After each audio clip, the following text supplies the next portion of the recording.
mereview bahwa 1,5 tahun terakhir, 18 bulan terakhir, retail bisnis kita itu ternyata hampir 50% datangnya dari TikTok. Di engagement universe-nya Sontoloyo Group Group lah ya. Gitu. Ini ada banyak pilarnya Sontoloyo Group. Ini ada Mardi Guowi, ada Santara, ada Santara ya. Jadi universe-nya ini ekosistemnya kita ini ternyata 50%, hampir 50% datangnya dari TikTok. Nah, sekarang udah 50% dari TikTok. Hampir 50%, dan ini surprisingly, wah ini kita harus mereview karena bentar lagi kan tahun 2024 ini kita sebut namanya digital politik gitu. Battlefield-nya itu digital, bukan di baliho. Maaf nih ya. Jadi ada nyamber lagi ngomong begini. Tadi ada nyamuk lewat. Nah, kita mereview. Jadi kita menguji dari event yang kita buat. Jadi kita tuh ngajarin anak-anak main galasin pakai lapangan badminton. Kalau zaman kita galasin pas SD. Makanya zaman kita SD Slodor namanya. Gobak slodor. Nah, anak-anak itu kan kemarin kita ngadain teen camp karena kita menganggap selama 1,5 tahun di mana terakhir, tuh waktu itu lo bikin teen? Kita ada di Bala Muda Camp di Bogor. Jadi berapa anak yang kumpul? Kemarin hampir 200. Wih, lumayan ya. Lumayan. Jadi kita berangkat, ini cerita sedikit, nanti kita balik ke topiknya. Kita menganggap bahwa anak-anak selama 1,5 tahun ini diboardingkan karena COVID protokolnya, itu membuat masa berbahaya bagi pertumbuhannya. Karena kan anak 14 tahun sampai 20 tahun itu sudah bukan boy tapi not yet a man. Sementara mereka lagi dalam transisi boys masa transisi, to man. tapi mereka dirumahkan. Mereka nggak ketemu lawan jenis, mereka nggak ketemu, mereka sosial ininya nggak bisa. Nah, sementara stepnya manusia tuh dari boy ke man ke gentleman, dari girl ke woman ke lady. Nggak akan pernah bisa manner anak-anak kita menjadi gentleman, lady. Proses jadi man, jadi womannya aja mereka nggak dapat. Masa ya manner, ya kita ajalin table manner dan lain sebagainya. Nah, ya, nyokap punya bisnis sebetulnya, kita makan sedikit. Nah, kita akhirnya ngadakan teen camp. Jadi ini gabungan antara 18 tahun kita di dunia bela negara, Lemhanas dan sebagainya. Akhirnya udah ada ilmu di bela negara, baris berbaris, masuk pemahaman bela negara, diajarin teamwork. Kenapa bisa meledak? Ini yang lucu. Jadi kita tuh nguji anak-anak yang usianya 15, 16, 17 tahun ini, kita ajarin main galasin. Mereka nggak pernah tahu. Om, manggil kita om, itu yang gue malu tuh. Kak, kayak gitu kan. Om. Ini mainnya gimana? Ini mainnya gini, 2, 3, terus yang depan boleh masuk ke tengah gini segala macam, terus masuk bolak-balik tuh baru skor itu gitu. Itu pakai ini bulu tangkis kan? Bulu tangkis kan, pakai masuk. Courtnya bulu tangkis kan. Terus mereka main kan 4-4, 3-3, 200 anak, yang lain ada live IG, ada live FB, tapi yang paling banyak TikTok. Mereka TikTokin, 200 anak viewernya hampir 3,5 juta gitu. Kita bilang, ini gimana caranya gitu. Sementara kita buat konten itu dapat 5.000 viewernya udah hebat bener. Anak-anak itu, dan engagementnya tinggi, komennya, ininya tinggi. Sehingga benar bahwa masukan dari mereka main digital bahwa nano influencer, anak-anak ini, karena everyone is broadcaster kan. Jadi untuk mempromosikan produk kita nggak perlu selebgram yang terkenal, yang mahal, atau selebriti yang mahal. Itu menjadi ilmu lama. Yang baru ini everyone is broadcaster. Nah, inilah yang kita pikir ke depan.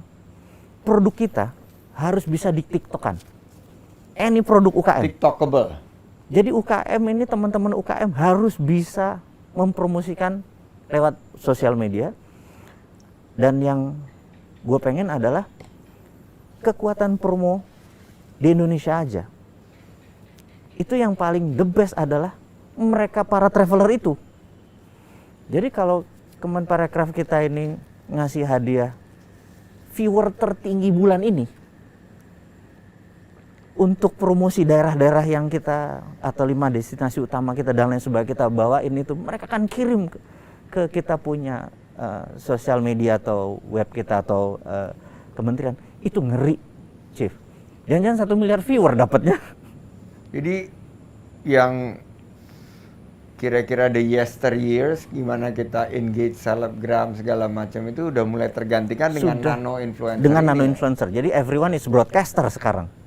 Mereka kan nggak peduli followernya 100, followernya 1000, begitu masuk ke ini nggak TikTok apalagi itu nggak pakai menarik.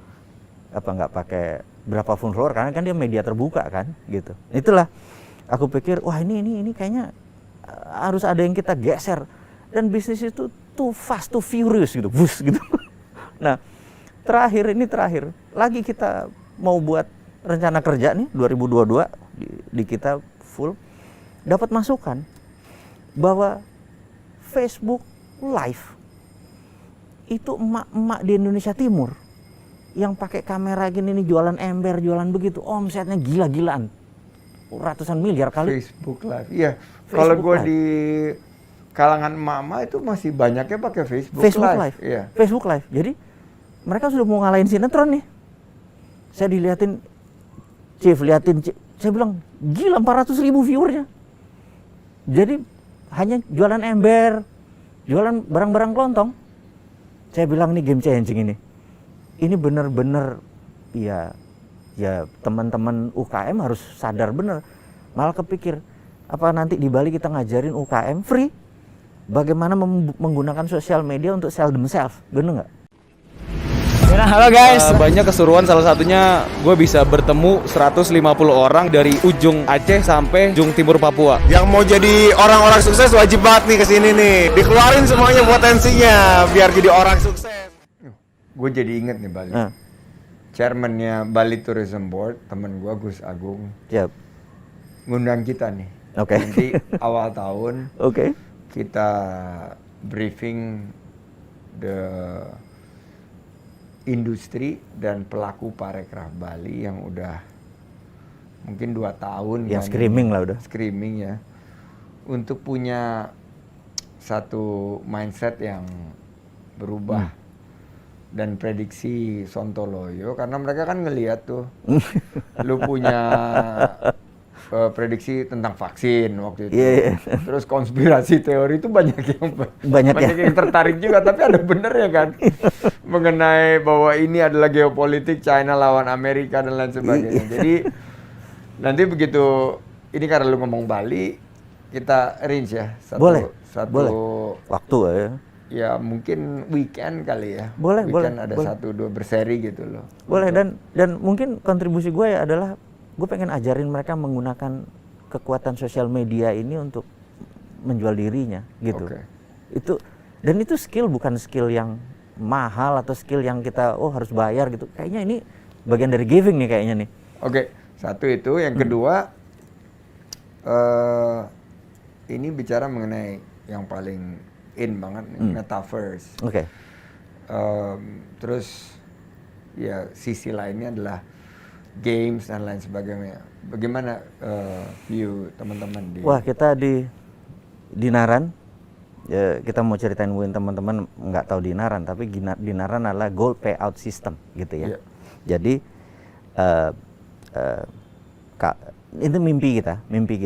Ini kita boleh mimpi ya bahwa brother, kalau saya tanya, Mas Menteri, tahun 1900 mata uang dunia adalah pound sterling. Iya. Belum dolar. Karena kan dulu kan Britania rules the world kan. Iya. Jadi dia menguasai the 7 seas. Belum dolar. Jadi itu. Nah, tahun 1910 di Jacqueline Island di Amerika, rapatlah Partai Republik sama Demokrat untuk membuat grand plan bahwa dolar harus menjadi world currency gitu. To make story short, pendukungnya adalah Rothschild. Ini boleh cara teori konspirasi, tapi kalau kali ini boleh cek di Wikipedia lah, teman-teman cek nanti di Wikipedia. Ternyata Demokrat yang suaranya terbanyak waktu itu, Partai Demokrat, tidak setuju. Dan beritanya adalah separuh dari anggota Partai Demokrat itu ada di kapal Titanic dan kapal Titanic tenggelam. Dan teori konspirasinya kapal Titanic itu yang biayai adalah Rothschild gitu ya. Ini teori konspirasi. Tapi itu fakta. Sehingga waktu voting Republikan menang dan digetok palu, dibuat grand plan, dolar akan menjadi world currency. Dibuat grand plan. Nah, di Bretton Woods tahun 40-an, 45, disitulah getok palu setelah perang dunia kedua. karena kita nggak mau ada perang dunia ketiga lagi, harus ada IMF, harus ada World Bank dan harus ada institutions BAS, trade ini, dan harus ada world currency, international settlement. Disitulah dolar jadi.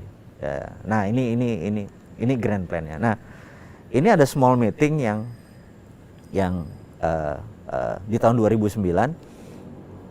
Code name-nya Satoshi yang merasa gue nggak percaya sama dolar, gue nggak percaya sama bank sentral kan. Jepang ya.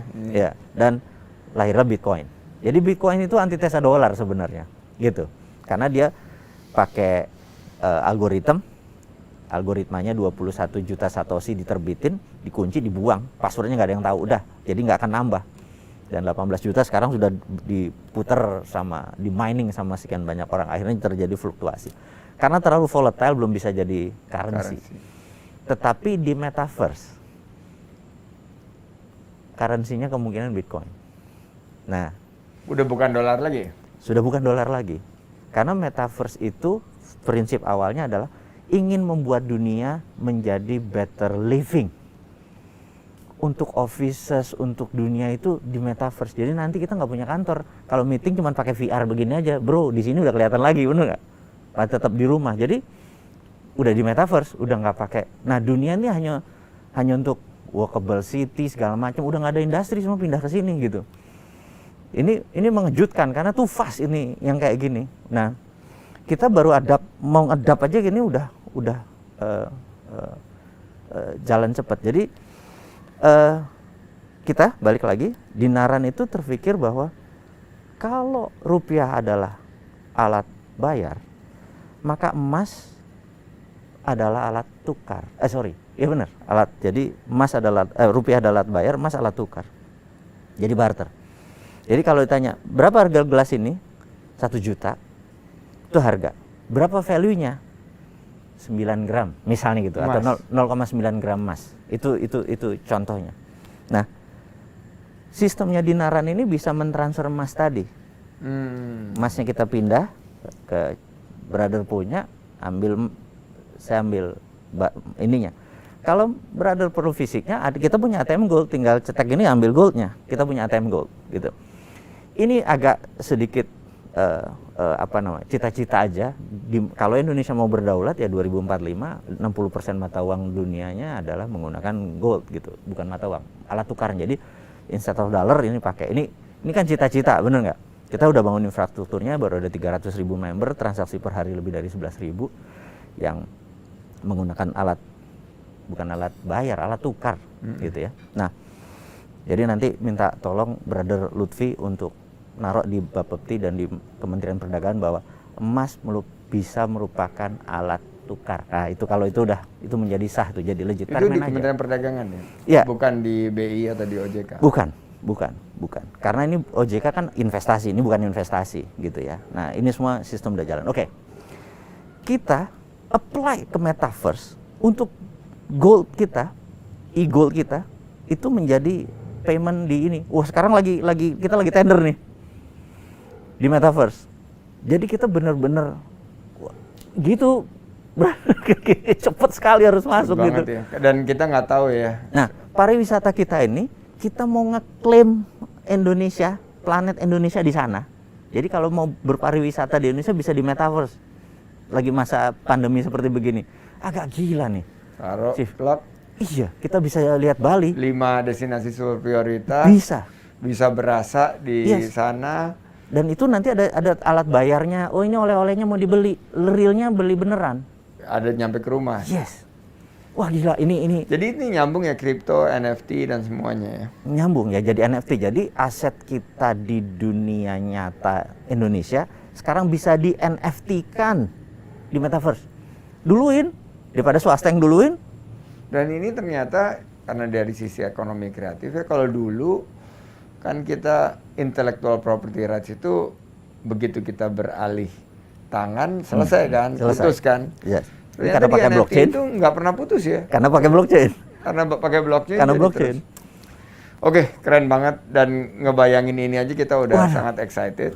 Jadi Agree. masa depannya. Terakhir, lu kan gue nih penggemar dan follower setia dari Mardi Guwowi. Banyak kritikan sama pemerintah. Nih sekarang kesempatan lo nyampein langsung ke gue. Ya. Karena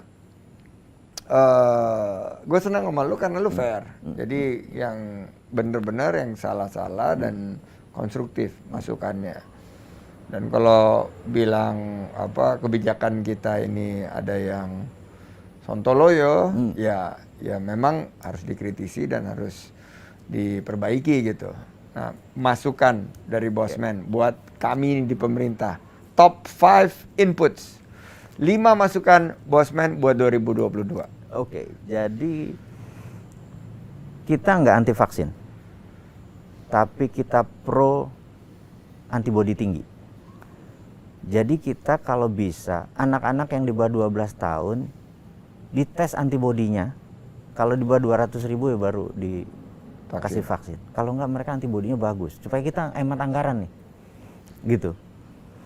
Jadi tes antibodi anak-anak yang sekarang lagi gua vaksin ya umur 6 sampai 11 ya. Iya, karena menurutku anak-anak 95% kayaknya titer antibodinya tinggi.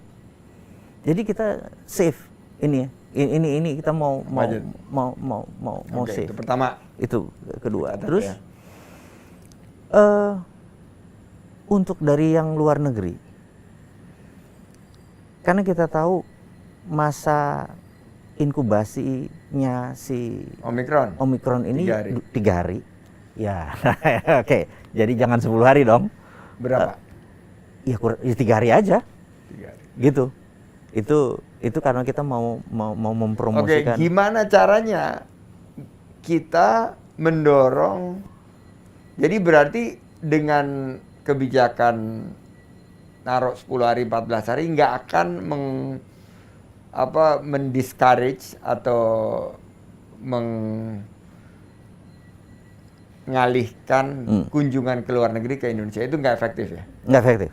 Oke. Efektif. Gimana cara efektifnya untuk kunjungannya lebih ke Indonesia dibandingkan ke luar negeri? Ini bicara asing?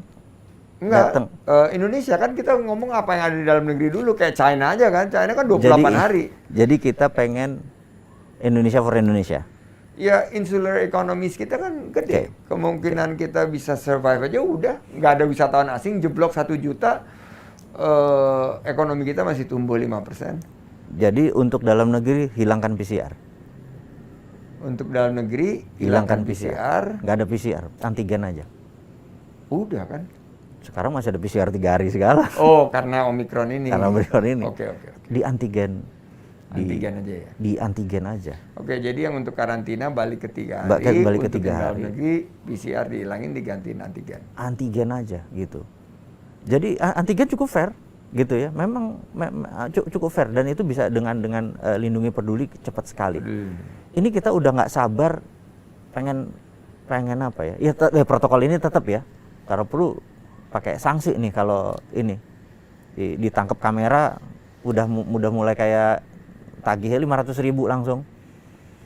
Oh gitu. Iya. Ada di publik jaraknya 2 meter kurang dia nggak pakai ini potret bayar. Iya kan? Dan itu mudah sekali, kamera sekarang ada di mana-mana gitu. CCTV dan sebagainya. CCTV itu cepat. Jadi kita menggunakan stick and carrot. Itu. Nah ini ya demi jalan ya. Gitu. Dan gue ngomong ini memang sangat spesifik di bidangnya. Oke, itu 3. Keempat. Printing money berani nggak?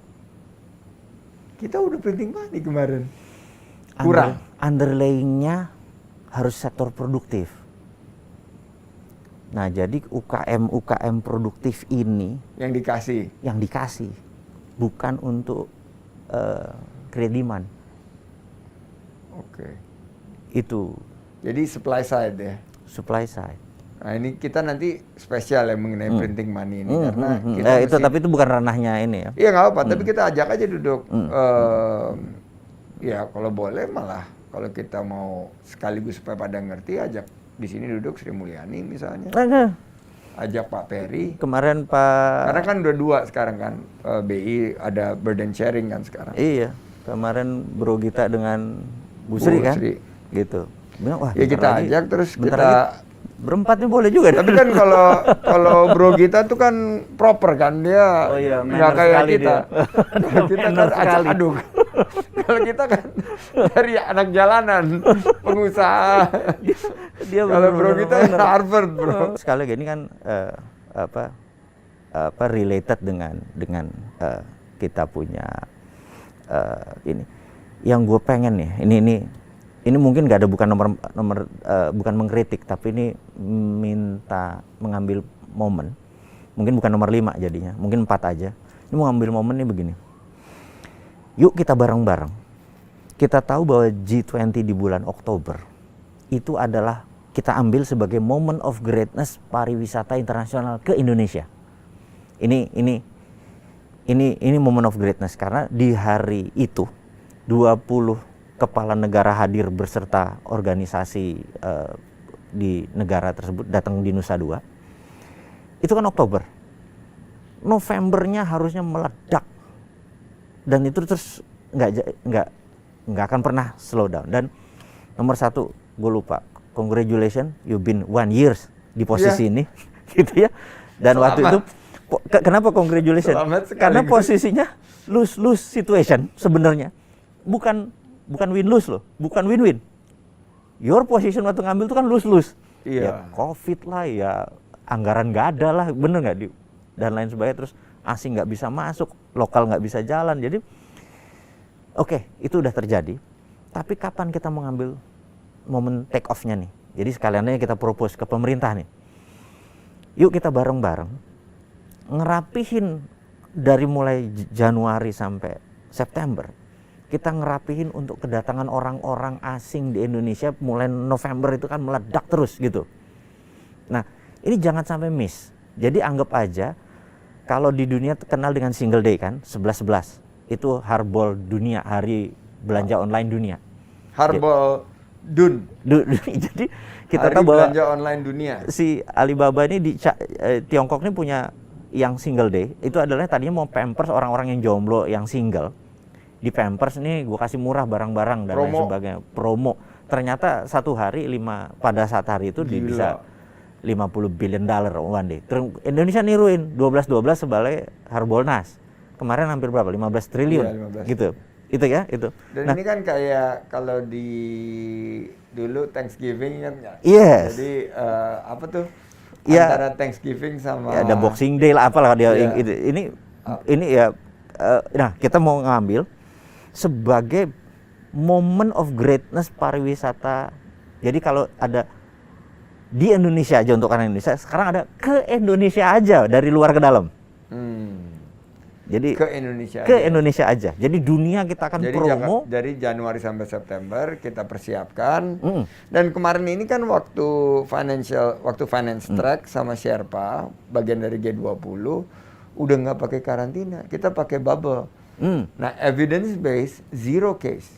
Iya kan? Apalagi evidence nanti based zero case. Nah, berarti kita bisa perluas kan sistem bubble ini. Betul. Malah nggak perlu 3 hari karantina. Oh, kalau Iya, berarti kan kalau misalnya ini bisa 1, 2, 300 orang kan, dengan konsep yang sama kita bisa perluas menjadi kembali lagi ke, ya mungkin nggak 16 juta kayak tahun 2019, tapi mungkin bisa 8 juta, tapi good quality turis yang ke Indonesia aja itu belanja, itu length of stay-nya lama, terus dapat experience dan memori yang mengesankan gitu. Kemarin kita ngomong sama brother kita, mau nggak end games lo adalah part of promosinya Kemenpar? Apa hubungannya gua gitu? Dia bilang gitu. Gini bro, pada saat momen tadi September kita ini promosi. Kan Desember Oktober G20 datang. Program-programnya apa? Gimana kalau endgame seorang Gita Wirjawan menginterview 3 Nobel laureate di bidang ekonomi. Ada Paul Krugman gitu kan. Kalau perlu promotor MMT gue si Michael Hudson tentang people economy, modern monetary theory. Begitu datang itu menteri dari ASEAN semua datang karena 3 Nobel laureate, belum pernah dalam sejarah 3 Nobel laureate ekonomi duduk di interview gitu ya. Di Bali gitu. Di Bali itu world class kayak gini gitu. Jadi bukan sekedar diterusin ini program setelah G20 itu diterusin gitu. Terus 6 bulan kemudian panggil lah 3 rebel billionaire, panggil teman dia Tony Fernandez, Elon Musk, whoever itu, Richard Branson, siapa itu gitu ya, di interview. Jadi orang akan nengok, Indonesia ini udah mulai mendatangkan yang begini-beginian. Terus misalnya di Juni 2023 MU lawan Real Madrid di Senayannya atau di Pak Anies punya mainan baru itu, JIS gitu ya. Itu Singapura datang, Filipina datang mau lihat gitu. Nah, tapi ini bukan sport event, ini adalah sport tourism gitu. Bukan di bawah PSSI, maaf, bukan ini PSSI, tapi dibuat entertain. Dan itu satu seri bener-bener yang gue pikir program ke Indonesia aja ini ya bener-bener momen gitu ya. Karena ini gue mau lompat sedikit karena begitu September 2023 pada saat nama calon presiden masuk, habis itu udah Lemdak. Lemdak kan? Lemdak itu pada saat Pak Jokowi sudah selesai, misalnya gue gitu ya, jadi terpilih tapi belum dilantik gitu ya. Sebelum lu dilantik ya. Itu Lemdak gitu ya, bos. September itu udah mulai politik gaduh gitu ya. Nah, tetapi kita momen pariwisata ini udah langsung autopilot. Nah, gitu ya. Gue tuh pengen memisahkan unsur politik sama ekonomi di Indonesia. Karena kedewasaan sebuah negara itu memang terpisah. 7 sendi pemerintahan itu, ekonomi, politik, sosial, budaya itu terpisah. Kalau kita ini 80% terlalu politik. Nah, sementara kalau kita di Jepang menterinya ganti 3 tahun ini, menterinya siapa ya? Karena menteri adalah jabatan politik. Ekonomi jalan seperti biasa. Mau menterinya ganti tiap ini juga ekonominya nggak pernah goyang. Nah, pada saat itu kita mau bangun kesadaran bahwa siapa aja jadi presiden pasti niatnya memperbaiki negara, yang jadi menteri semuanya memperbaiki negara, tapi ekonomi itu benar-benar udah dewasa. Nah, makanya tahun 2022 itu gue very exciting gitu loh. Dan gue lihat yang bisa mengekspresikan ini cuman Kemenparekraf. Karena ada kata-kata kreatif tadi tuh. Ekonomi kreatif. Thank you banget, kita sudah hampir sejam ngobrol nonstop. Jadi gue simpulkan ada 4. Yang pertama, ekonomi 2022 itu kebangkitan. Setuju.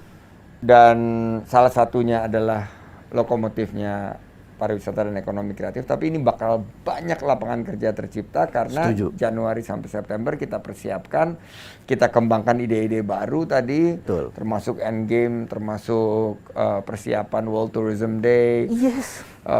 Kita perluas peluang bagi generasi muda, apalagi yang ingin jadi pengusaha. Terus saya minta ada challenge dari Kemenpar untuk anak-anak yang berwisata dan berpariwisata yang tertinggi bulanan. Boleh. Viewernya. Itu kita buat viewersnya supaya bagian pemasaran kita juga berubah.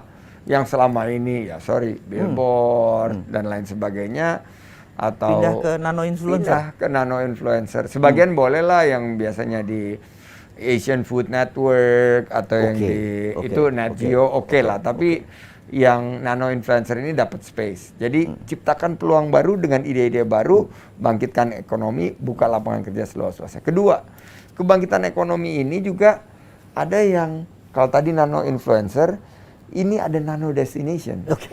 Nano destination ini namanya desa wisata. Itu jadi Galasin, main dan segala macam itu dihidupin di desa. Dihidupin. Gue kemarin bikin konten di Wairebo yang nonton 4 juta bro. Ya itu. Cuman cok-lok-lok, loncat-loncat gitu. Iya. 4 juta. Gue ngeliat. Nah, jadi ada nano influencer, ada nano destinations. Kita jadiin ini nano destinations tujuannya itu menghasilkan destinasi berkelas dunia, pariwisata yang berkeadilan, membuka peluang untuk kita bangkit dan berkelanjutan. Jadi sustainability tadi yang gue ngomong unstoppable train sustainability itu akan jadi salah satu core untuk kita kebangkitan dan ditopang oleh ekonomi digital dan produk kreatif. Jadi ekonomi digital itu yang tadi ngomong mengenai metaverse segala macam, ekonomi kreatif itu akan menjadi fondasi sekaligus pilarnya. Ketiga, menurut gua, kita tuh mesti lebih peka terhadap apa yang jadi kebutuhan rakyat. Lu sekarang kan udah turun, udah ngeliat gitu.